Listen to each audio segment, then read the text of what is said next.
So yesterday morning, Friday, Russian fighter aircraft entered Estonian and NATO airspace. They stayed for 12 minutes. And as a result, Estonia has invoked Article 4, not Article 5, of NATO to request high-level consultations to figure out what to do about this latest provocation by the Kremlin against a NATO state. We've had in the last month the drone incursions, attack, provocations, depends on which word you want to use, against Poland, which also resulted in Article 4 consultations being invoked by Poland. And in between, we also saw some further drone incursions into NATO airspace in Romania, not too far from here in Odessa Mama in Ukraine, where I'm standing today. I got my Estonian t-shirt on, as that is the theme of today's video. So what exactly has happened? What are the consequences? Maybe what is the Kremlin strategy right now? Why have they suddenly started to increase the number of provocations against NATO? And where is all this actually going to lead to? Привет, my name is Connor Klein. I'm here in Odessa. I have a background in international relations. I've been living in this region for many years, so I'm here to give you a more nuanced, informed, and unique perspective on the happenings of the Russo-Ukrainian war. So Estonia, a country where I actually spent a lot of my time last winter, is a member of NATO. It was in the Soviet Union, and it is, after Ukraine, probably country number 2 on the Kremlin's hit list for invasion and occupation. Because it's a member of NATO, that obviously would incur a lot more risk for Russia, because under Article 5, which is the deterrence article contained in the NATO treaty, that would mean that in effect they could be at war with the rest of the NATO nations, most importantly with the United States. Judging by Russia's lack of success in Ukraine in achieving their strategic goals after, well, it's now at this point going on close to 12 years since they started the Russo-Ukrainian war with the invasion of Crimea and of Donbass in the east of Ukraine, and obviously that dramatically escalated in 2022 with the extended invasion. They are very unlikely to be able to win a conventional war, obviously leaving nukes out of the equation, with a combined NATO force. However, that is not the strategic goal of Russia, because clearly they will be very unlikely to win. They're actually very unlikely to win even against Ukraine with the current trajectory of the war. So what are they trying to do? Well, they are trying to undermine the NATO project itself, because Article 5 is written quite ambiguously. It does not mean that there's going to be a military kinetic response by the United States or the other NATO members should there be significant provocation by the Kremlin against one of those member states like Estonia. It just requires the member states to come to their assistance, and that's never been tested. The only time Article 5 was ever invoked was by the US after the 9/11 attacks. So never the purpose for which it was designed, which was originally to protect basically Western Europe against the Soviet Union when they had the Warsaw Pact back during the Cold War, it was never tested. And also now it is basically to defend Central Europe, the parts of the Warsaw Pact that decided that they didn't want to be in Moscow's sphere of influence, to protect them from a revanchist Russian attack like we see here in Ukraine and what we've seen in other places, like you could take Georgia for an example in 2008. So that is unclear. And if we look at the response by the NATO states, by the NATO members to first Poland's violation, the violation by the Kremlin of Poland's airspace with the drone that turned out to be duds, it seems, like basically decoys. And now we've seen against Romania, and yesterday morning the air incursions by Russian fighter aircraft against Estonia. It is to judge the likely response should the provocations go to a higher threshold. Now we've seen what an Article 4 threshold is, because Poland and Estonia have invoked it. So 12 minutes that these aircraft spent in Estonian airspace. They were escorted by NATO aircraft from several member states, but importantly not by the US. And as with after the incursion in Poland, US President Donald Trump has not really said anything significant and doesn't seem like there's going to be any consequences for the Kremlin for this latest provocation. And that is one of the things that is part of the strategic goal of the Kremlin. If you think back to 2021, I made a video in Kharkiv in December 2021 about the likelihood of a Russian invasion against Ukraine, a new one. And one of the points of discussion that I brought up was that Moscow had sent to NATO a draft treaty where basically they would have to remove all their troops from the countries like Estonia, Latvia, Estonia, Poland, that Russia basically wants to invade and occupy, annex, or at least politically control. And that is basically the main strategic goal, is to take the US out of those areas so that it would be easier to influence and potentially invade and occupy those countries.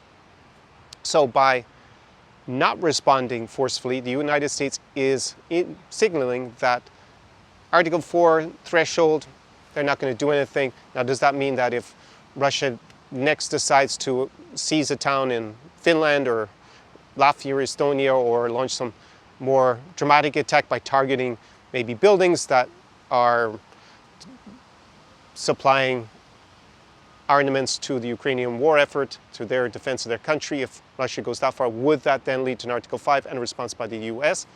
Well, that is something we may find out, because the likelihood of a further escalation is almost certain, since Moscow hasn't faced any real consequences for what they did in the last month to Poland, Romania, and Estonia. It's very low cost for them to do this. I mean, basically they flew some jets in, or they fly some decoy drones, and it's low risk because they're incrementally raising the escalation level, so they're able to judge, okay, if they want another step higher, what would the countries do? Well, they're not going to declare war on Russia, very likely. So very low risk, very low cost, and they get to see exactly what the response of the United States, which is the main guarantor of security in this part of, well, I say in this part of Europe, not in Ukraine, but in the NATO part of Europe. Also, they get to see the NATO reaction time, so they know that these jets, I think some of them were from Italy, Finland, and one other country that flew up, but what they're likely to do when their airspace is violated, and they're able to glean very important intel. Another factor is signaling that, to a domestic audience, that Russia is still strong. They can challenge NATO by, look, they can just violate their airspace. The NATO countries don't wander into Russian airspace, as far as I know, ever. So please correct me if they've ever actually gone and violated Russian airspace in the last 30 years. Maybe there is some incident, but not on a regular basis like we've seen, and certainly not sending drones into their airspace. So they are able to demonstrate to the domestic audience that they have power, that they are able to basically, to certain extent, push around the NATO states by just wantonly violating their territorial integrity. Also signals to those countries like Estonia that they face a significant threat from Russia, that Russia has them in their sights. And then countries like Estonia and Poland and, say, Latvia and Lithuania, they need to decide how much they're going to spend of their resources on their own national defense, as opposed to sending a lot of aid to Ukraine. Because if they can cut off if the Kremlin can cut off aid to Ukraine, that would significantly weaken Ukrainian defenses. Ukraine now does not receive very much material support from the US, so they've achieved that strategic objective. Well, whether they will influence or not is definitely a change in events with the election of Donald Trump back to the White House.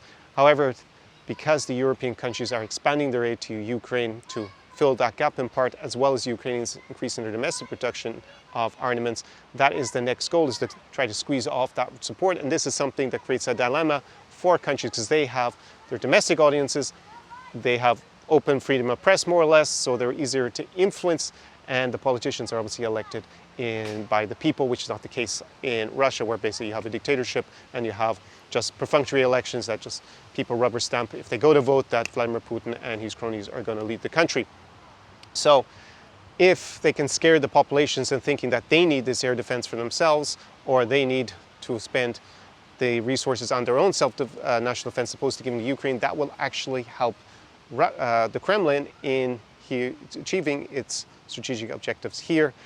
So what is likely to happen? I don't think that the Baltic states in particular are going to fall, like a country like Estonia is going to fall for this strategic trap by the Kremlin. They're going to continue to send a lot of aid to Ukraine. Same with Poland, with the Prime Minister being Donald Tusk. Not so sure about the President Morawiecki, what he is going to do, but at the moment there is this cohabitation situation in Poland, and they will continue to assist Ukraine, because that is actually the best way for their own national defense, is that Ukraine basically eventually wins here.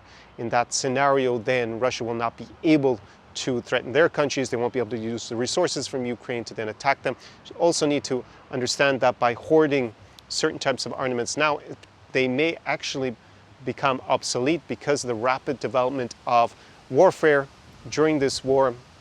Both Ukraine and Russia are developing the new era of weapons. Doesn't mean that everything is obsolete that they have in the NATO stockpiles in those countries. However, if you take, say, certain types of armaments that were sent to Ukraine in drips and drabs with all these restrictions, like the HIMARS, for example, well, Russia's actually figured out in the meantime how to jam those. So for now, they are not very effective.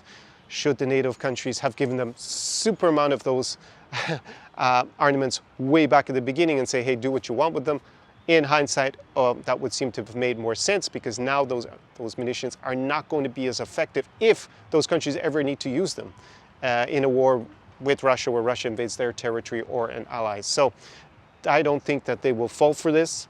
And I think we've already started seeing developments by the Ukrainian President Zelensky, where he is going to cooperate and use the know-how that Ukraine has to assist countries like Poland in anti-drone defenses. So this will actually boost and bolster Polish defenses on that eastern flank of NATO, because they have a border with Kaliningrad, the exclave that is part of the Russian Federation.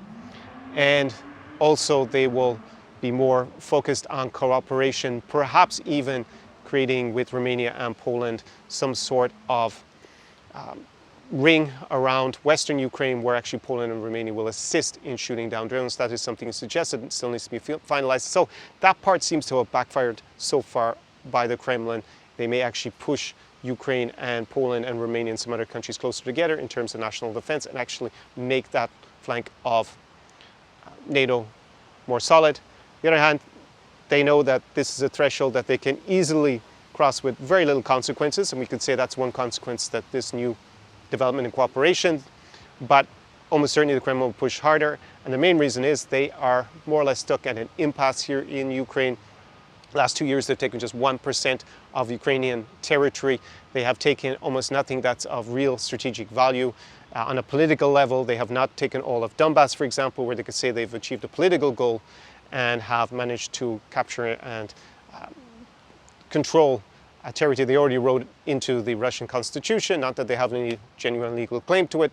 So they will need to try to search for new victories, and that will be on the strategic level of trying to undermine NATO. It also gives them the option of getting people used to this kind of violation of national sovereignty and territory in NATO airspace, and then maybe if they decide to launch a significant attack, well, they can mimic what they were doing before and then maybe fire rockets or whatever at a target in NATO. And NATO will not perhaps be prepared for it, because it's a bit like the boy who cried wolf, in the sense that they've been doing this a lot, nothing significant happened, and now the one time they want to do it, people will be a little bit naive about what Russia's up to and unprepared. So would expect to see further escalatory steps taken by Moscow. However, we do see that at least the European countries, the European allies of Poland and Estonia do seem prepared to step in and offer assistance and defend the territory of those other NATO members, even if the Washington under Donald Trump does not seem to be prepared to do that. And that indicates that probably that will be a sufficient deterrence to a massive escalation like Russia openly trying to seize or control part of NATO territory. But we will see what the next escalatory steps are. It could be actually blowing up a building and shooting a rocket somewhere, something that actually destroys something on the territory of NATO, but nothing significant, or suddenly some little green man showing up maybe in a small village on the border somewhere, not something that presumably would be enough for NATO to go to Article 5. All this we will see in due course, and drop your comments down below in the comment section what you think of this latest escalation in tensions by Moscow against members of the NATO alliance, and any questions you have about what has happened and what I've outlined today as what I see happening going forward in this respect with the Russo-Ukrainian war. So from Odessa, I'm out here. It's another beautiful day. We have fantastic weather here. We have many air alerts overnight. There were some rocket attacks on Dnipro. When I woke up in the morning, I saw the news. So hoping for a quieter night this evening in Odessa. It's Saturday evening. And with that, I will say do побачення, слава Україні, Героям слава, слава Estonii, and do перемоги.